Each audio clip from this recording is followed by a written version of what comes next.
वो समझ ले वो प्रदीप कौन है, ये प्रदीप है, क्या नाम है इसका। ब्रजवासियों के लिए भगवान कृष्ण बलराम और राधा रानी साक्षात ईश्वर है और लाडले हमारे लाली और लाला है। ब्रजवासियों के छोरा छोरी के बारे में एक हिम्मत कैसे आ गई। सावधान, काय की क्षमा, तेरे खिलाफ कार्रवाई होगी, तो जहां भी होगा तेरे खिलाफ दुष्टों जैसा बर्ताव होगा। तैयार होगी, जितने प्रकार से विरोध किया जाता है उतने प्रकार से हम उनका विरोध करेंगे। जब तक वो क्षमा याचना नहीं करेंगे तब तक हमारा आंदोलन नहीं रुकेगा। बोलो कृष्ण कन्हैया लाल की जय। Little knowledge is dangerous. Pradeep Mishra अल्पज्ञानी हैं और पूरा ध्यान उनका पैसा कमाने पे लगा हुआ है। जितने टोटके वो बताते हैं उतने टोटके शिव पुराण में नहीं हैं। अपने मन से शिव पुराण के ऊटपटांग नाम रख लेते हैं, अपने मन से ही टोटके बना लेते हैं। कैसे लोगों से पैसा निकलवाया जाए, पूरा ध्यान उनका उस चीज़ में है। श्री राधा रानी की उपासना ये भाव जगत की उपासना है। राधा और कृष्ण कभी अलग हैं ही नहीं। जैसे टॉर्च और सेल, टॉर्च अलग और सेल अलग, दोनों अलग अलग, कोई महत्व नहीं है। और टॉर्च में सेल डाली तो दोनों का ही महत्व है। राधा कृष्ण की आराध्या हैं, कृष्ण की शक्ति हैं। व्यास जी के, वाल्मीकि जी के, अथवा जो हमारे प्रमाणित रचयिता हैं पुराणों के, उनकी किसी रचना में वो अपनी बात को सिद्ध करके दिखा दें कि फलानी पुराण में वो बात लिख रही है जो उन्होंने कही है। जो बात उन्होंने कही है मैं तो अपनी वाणी से निकालना ही नहीं चाहता, वो तो बहुत बड़ा पाप है। राधा रानी के बारे में सोचना बहुत बड़ा पाप है जो प्रदीप मिश्रा ने किया है। हमारी संस्था है ब्रजतीर्थ देवालय न्यास। जो भी सनातन धर्म के बारे में, हमारे देवी देवताओं के बारे में, हमारे पुराणों ग्रंथों के बारे में ऊट पटांग बोलेगा, हम उसके खिलाफ कठोर कार्रवाई करेंगे। प्रदीप मिश्रा को कान पकड़ करके माफ़ी मांगनी पड़ेगी और जब तक वो क्षमा याचना नहीं करेंगे तब तक हम उनका पीछा छोड़ने वाले नहीं हैं। ब्रज 84 कोस जो कि 250 किलोमीटर में है, श्री कृष्ण कन्हैया के जन्म से लेकर के कंस वध तक की लीला जहाँ जहाँ ठाकुर जी ने करी है, उन सारे मंदिरों का हमारा संगठन है जिसका नाम है ब्रज तीर्थ देवालय न्यास। मेरे भाइयों ने मुझे उसका अध्यक्ष बना रखा है।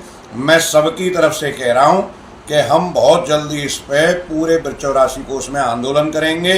एक एक मंदिर में इसके लिए बैठक होगी और आगे की कार्रवाई हम 8 दिन बाद बताने वाले हैं। मेरे और भाई भी इसके बारे में बोलने वाले हैं। कुल मिलाकर के मेरा कहना है कि प्रदीप मिश्रा जल्दी से जल्दी क्षमा याचना करें। देखिए, प्रदीप मिश्रा की हैसियत नहीं कि ब्रजवासियों की जो आराध्य देवी हैं राधा रानी जी, भगवान कृष्ण बलराम, उनकी हैसियत नहीं है। वो शिव महापुराण के वक्ता हैं, उनको भगवान शिव के बारे में ही पढ़ लेना चाहिए। जिस समय भगवान कृष्ण और राधा जी का प्राकट्य हुआ तो उनके दर्शन करने के लिए शिव जी ने कितनी तपस्या की, अपने उन आराध्य की, उनकी कथा कर रहे हैं। राधा रानी के शास्त्रोक्त बात के लिए मुझसे पूर्व हमारे ब्रज के प्रसिद्ध और सुविख्यात आचार्य परम आदरणीय श्री रमाकांत गोस्वामी जी, परम आदरणीय आचार्य श्री मृदुलकांत जी ने बहुत स्पष्ट शास्त्रोक्त बात कही है। और हम ब्रजवासियों को शास्त्र की प्रमाण की आवश्यकता नहीं है। वो समझ ले वो प्रदीप कौन है, ये प्रदीप है, क्या नाम है इसका। ब्रजवासियों के लिए भगवान कृष्ण बलराम और राधा रानी साक्षात ईश्वर है और लाडले हमारे लाली और लाला है। ब्रजवासियों के छोरा छोरी के बारे में एक हिम्मत कैसे आ गई। सावधान, काय की क्षमा, तेरे खिलाफ कार्रवाई होगी, तो जहां भी होगा तेरे खिलाफ दुष्टों जैसा बर्ताव होगा। जिस विषय का ज्ञान नहीं हो उसमें टांग नहीं अड़ानी चाहिए। शिव पुराण आती नहीं है, राधा तत्व के बारे में बात करने चले हैं। जैसा हमारे आदरणीय भाई साहब श्री रमाकांत जी ने कहा, शिव पुराण की ABCD उनको नहीं आती है, जो टोटके बताते हैं।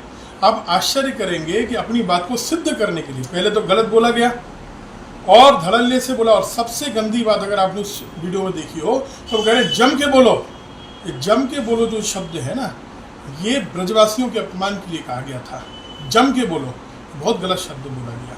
और उसके बाद अपनी बात को सत्य सिद्ध करने के लिए भ्रामक वीडियो बनाने वाले ध्यान दें, कुछ पढ़ें। अरे कुछ पढ़ें, उसके बाद आप जहां उंगली घुमा रहे हो लाइव में सीधे प्रसारण में उंगली घुमा रहे हो और वीडियो बना के अपनी बात को पुष्ट करना चाह रहे हो। उस अध्याय में इन्होंने लिखा ब्रह्मवैवर्त पुराण प्रकृति खंड 49वां अध्याय 271 नंबर का पेज, वो 271 नंबर का पेज भी हमने दिखा दिया वीडियो में, फोटो में दिखा दिया, 49वां अध्याय दिखा दिया। वो 49वें अध्याय में 271 नंबर के पेज पर इनकी बात झूठी साबित हो रही है।